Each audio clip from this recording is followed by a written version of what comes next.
Hi there.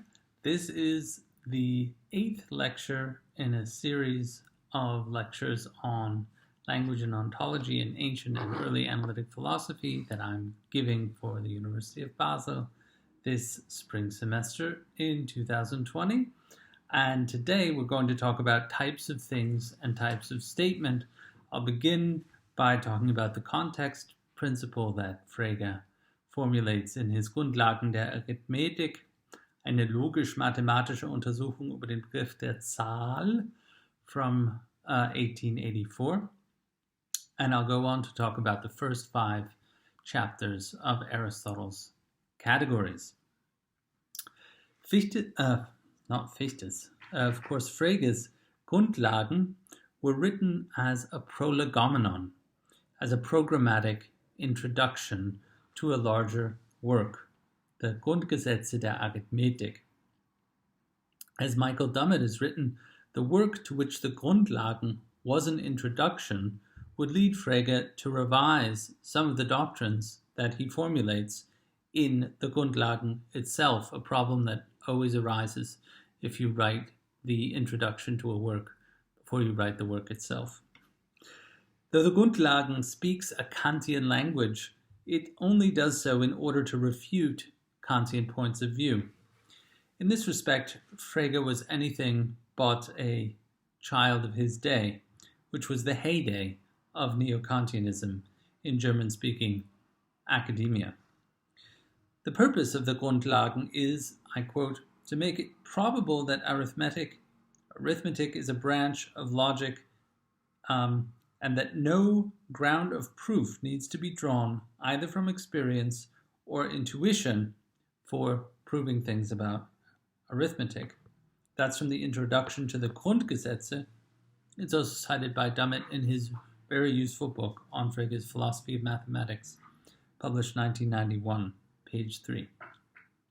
The Grundlagen is also famous for the formulation of the context principle, which will be what we're talking about today primarily. And that principle states that words have meaning only within the context of a complete sentence. It's in paragraph 60 of the Grundlagen. This controversial thesis is the topic of the first part of my lecture. Now, Frege's thesis has recently been discussed in the context of a debate about how meaning and complex linguistic expressions are related, so let's first say a little bit about that. The still dominant assumption in this discussion is that there is a close relationship between the meaning of individual expressions and the meanings of complexer expressions that they compose. Roughly, the idea is that the meaning of words plus the structure of the sentence yields the meaning of the sentence. Now, there are lots of good reasons to think about meaning this way. Upon the basis of a relatively small lexicon, as we know, speakers are able to understand the meaning of many statements they have never encountered.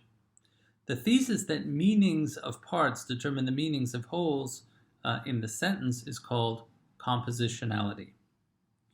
Frege's context principle clearly goes against this widely held view regarding the compositionality of meaning of sentences. So the first thing we should do is explain what motivates Frege to formulate this thesis in the Grundlagen. Frege's Grundlagen came before his famous distinction between sense and reference, Sinn und Bedeutung, in his 1892 article. Frege's interest in meaning and language before that article was focused primarily on the content of thought as determinable in terms of true and false. He was therefore dismissive of theories that tended to psychologize, i.e., explain through psychological causes, the content of thought and language. This dismissive attitude was expressed in the Grundlagen as his critique of psychologism, by which we can understand a then largely consensually held view, which relates logical notions to features of thinking.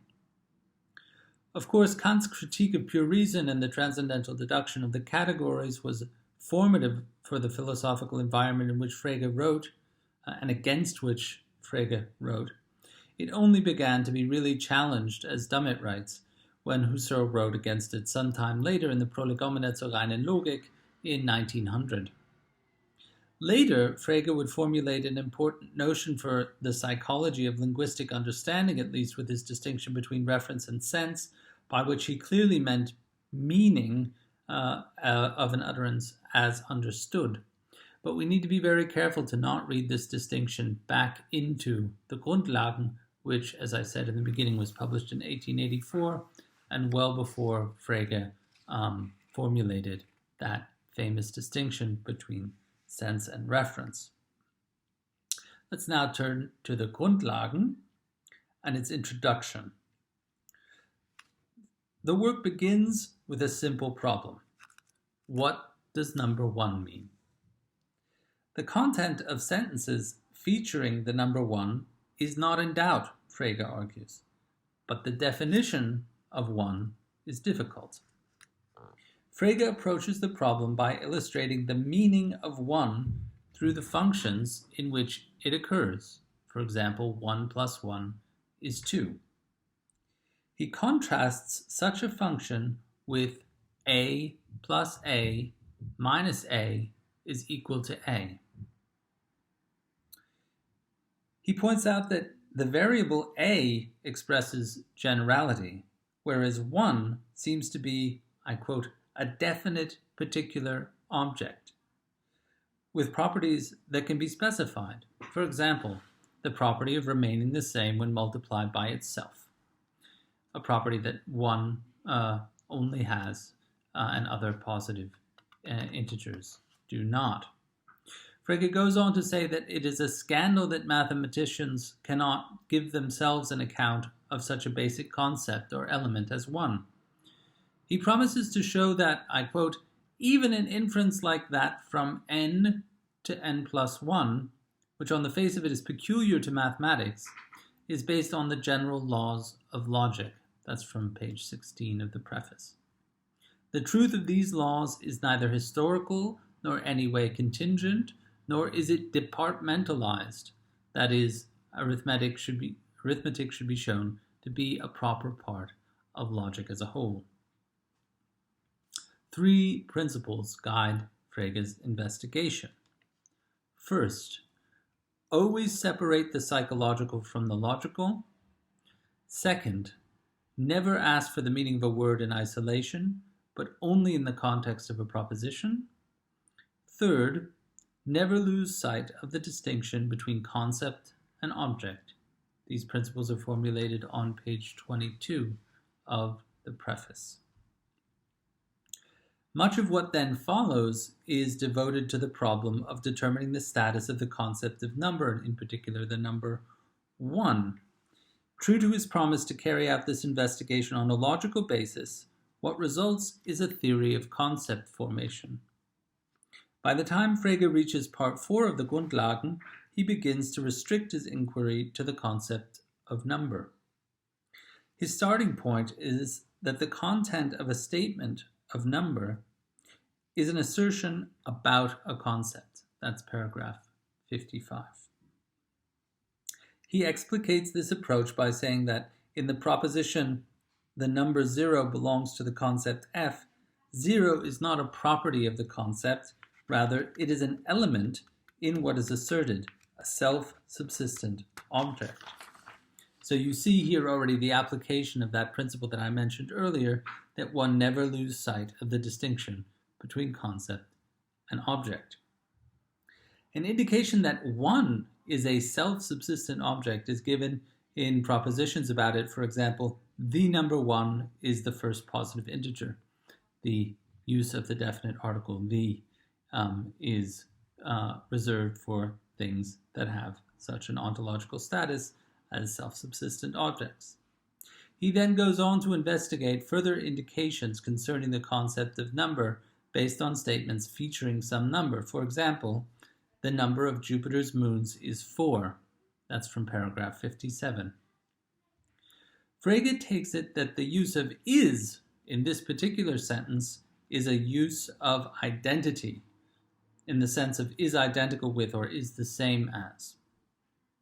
In connection with this, Frege engages in a kind of digression concerning the formation of ideas, a case in which he engages in the psychology of thought in order to keep it within its proper bounds and out of mathematics and logic. The way Frege does this is by means of the context principle, as we can see from paragraph 60 of the Grundlagen, to which we now turn. He begins paragraph 60 by pointing out that we form ideas of objects, in this case the earth, which do not resemble the objects themselves. Frege writes, I quote, "Time and again we are led by our thought beyond the scope of our imagination, without thereby forfeiting the support we need for our inferences." End quote. He argues that just because we are unable to form an idea of the true content of such a word as earth should not lead us to deny that the word has a meaning. We are misled into thinking that a word has no meaning when we can form no idea to associate with it. But, Frege counters, we ought always to keep before our eyes a complete proposition.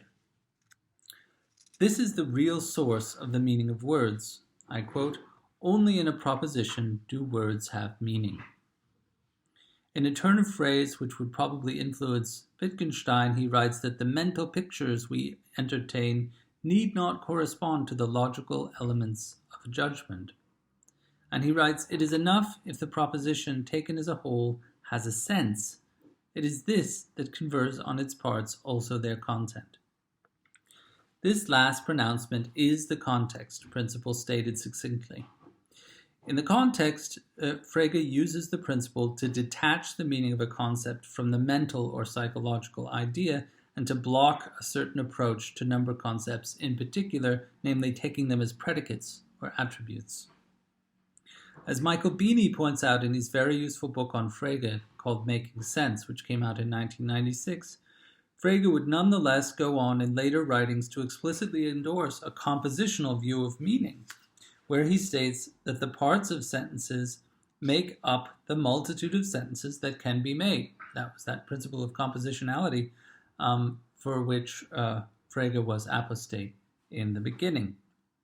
As Beanie points out, Frege articulates the compositional view of language in order to explain a phenomenon that is now known as linguistic creativity, that is, the ability to understand new linguistic constructions, as Beanie writes on page 237 of his book.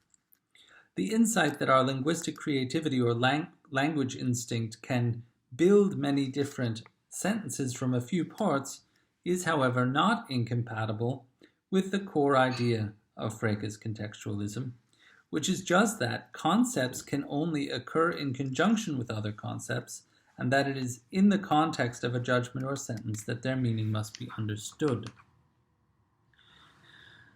Now let us turn to Aristotle's categories, and I'll explain in a moment how these two things can be related.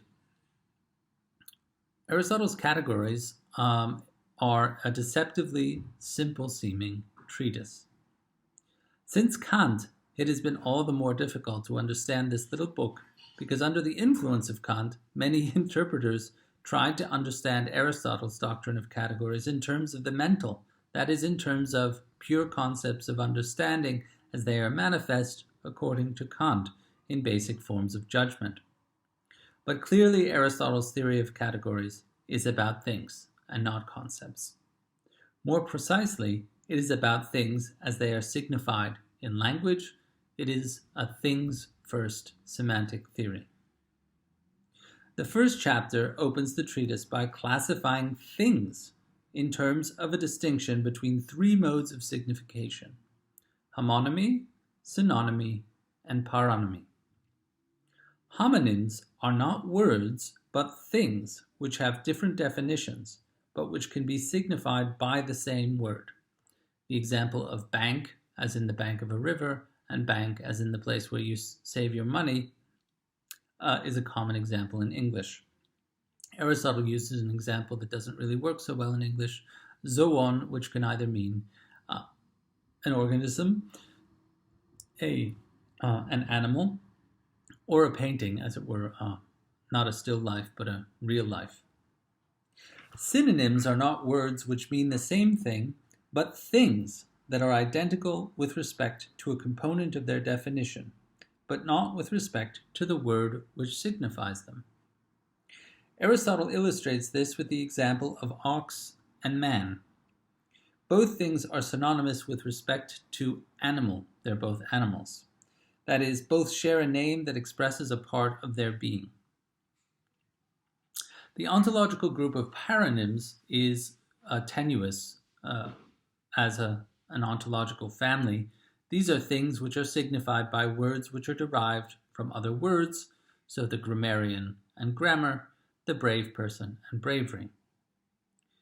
Now we can see from this first chapter that the categories, whatever its proper theoretical ambitions may be, that's unclear and actually pretty controversial, is a things first theory. But the first chapter does not give us much of an ontological framework. Paronyms will not be a very close-knit ontological group, and obviously homonyms won't be, though synonyms clearly are related by a sameness that they share in their essence. We begin, however, to get an ontological framework, at least in chapter 2. This chapter begins with the ancient equivalent of Frege's context principle, namely the idea, which was articulated already in Plato's Sophist 261 to 264, that words must be woven in order to give propositional sense, though they may also appear outside of a connection as substantives or verbs.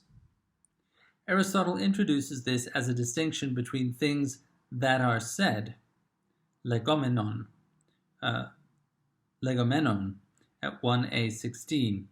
He continues, however, by making a new and fourfold distinction between things that are, onton, beginning at 1a20. The distinction is based on two criteria. First, whether an item is said of a subject, and secondly, whether an item is in a subject. I'll refer to the first criterion as predication and the second one as inherence. It's imperative that we apply one of Frege's other principles and keep strong hold on the distinction between concept and object here. The distinction marks off objects and how they may be signified in language. We need to have a slightly expanded view of objects to accommodate this, however. When Aristotle illustrates this distinction by saying that man is said of a particular man as a subject, but does not inhere in any subject, we must understand him to be saying that the definition of the species man as an object can be applied to a particular human individual, but this object, namely the species human being, does not inhere in any particular subject entity. Inherence is clearly a relation between things, as Aristotle defines it in Categories chapter 2, 1a24 to 25, where he writes, "By being in a subject, I mean that which is in something else, not as a part, but which cannot exist outside of the thing in which it is." For example, a knowledge of letters specific to an individual, your particular literacy, inheres in the soul of an individual, but it is not said of a subject because it's not extractable, we might say, as a general property from the subject in which it inheres.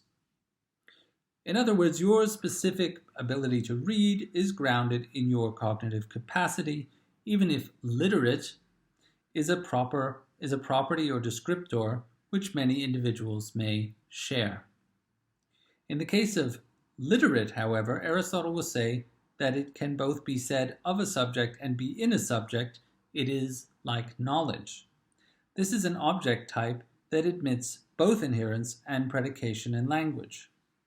What admits neither inherence nor predication is the very foundational type of object, the ontological ground for everything else, individuals.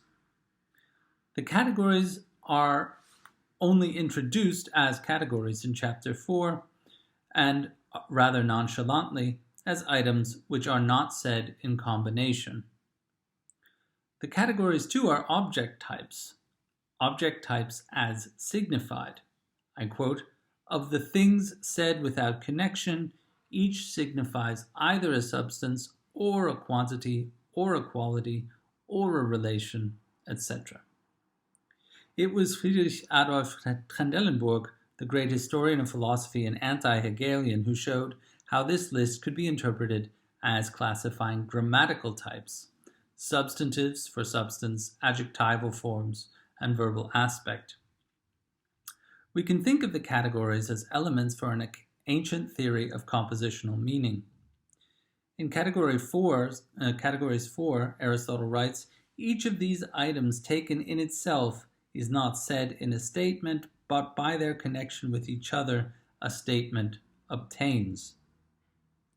Importantly, each of the categories taken by itself as a way of can be seen as a way of referring to a correlate object type is neither true nor false. Truth and falsehood obtain through the creation of a statement through the connection of these various types. That's at 2a, 7 to 10. Chapter 5 introduces the distinction between first and second substance, a distinction which we otherwise find nowhere else in the Aristotelian corpus. Interpreters have long noted a distinct difference between the categories in other texts in which Aristotle treats of substance, for example, Metaphysics Zeta and Eta, where the concept pair potentiality and actuality play a much more prominent role. This language is completely absent from the categories. The distinction between first and second substances is actually quite clear, as is the justification for it. First substances are individuals, a certain human being, an individual horse. Second substances are the species to which they belong, as well as the genera to which these species belong. That's at 2a, 14 to 16. Those substances are first which are neither in something else nor said of something else. They are items which are in no way predicates. With the second substances, they share the property of not inhering in anything else, an important criterion named at 3a, 7 to 8. Now at 2a19, there is an important distinction from being made between being in and being said of, between inherence and predication.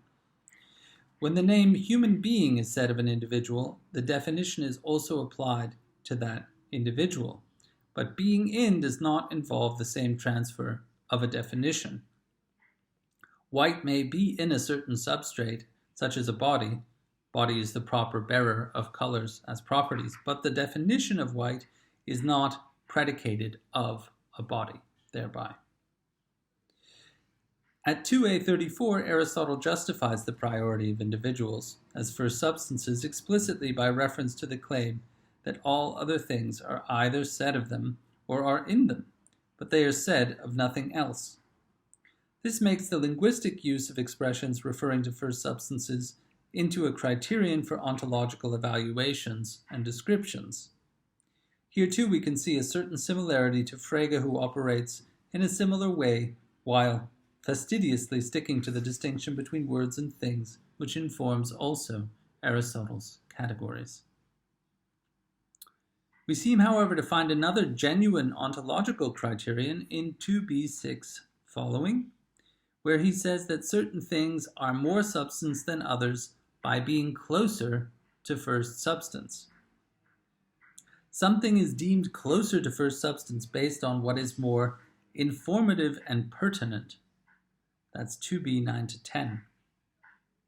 If I'm asked to define what a first substance is, it will be more appropriate and informative to name the species rather than the genus. For example, in defining a certain human being, we should rather give the species than the genus. But first substances all exist on equal ontological footing. None of them can be said to exist more than others. So there's only relative existence between genera and species, species being more first substance because they're closer to the first substance. Readers could easily be irritated by the claim that there are other items which are not in something else, but which are nevertheless not substances. Yet that is what we read at 3a21, where we find an aside about difference or differentia, the item which distinguishes the species from the genus. This is not in a subject, but it is said of the items for which it is a specific difference. Footed is said of animal to yield a species, for example. At 3a29, we are told that we need not be alarmed by the fact that the parts of substances are in subjects as a whole. This does not force us to say that they are substances precisely because they are parts. But how then can we know what is a part of a substance, and why are differences not given the ontological dignity of that which they differentiate? Presumably because they do not fulfill the criterion of being grounding for other entities, even if they are not in anything else. This is a key to the things first semantics which the author of the categories develops, the focus on the type of signifiers which refer to objects in the most fundamental sense. The rest of categories 5 is devoted to aspects of ousia, substance as it is signified. Substance seems to uncontroversially signify individuals, things which are one in number, etc. The study of the semantics of words for objects would be a project with a long tradition. We're going to follow this up with a second lecture on Aristotle's categories and on Ryle's essay from 1938 on categories published by the Aristotelian Society. Until then, be well, and I hope to see you next time.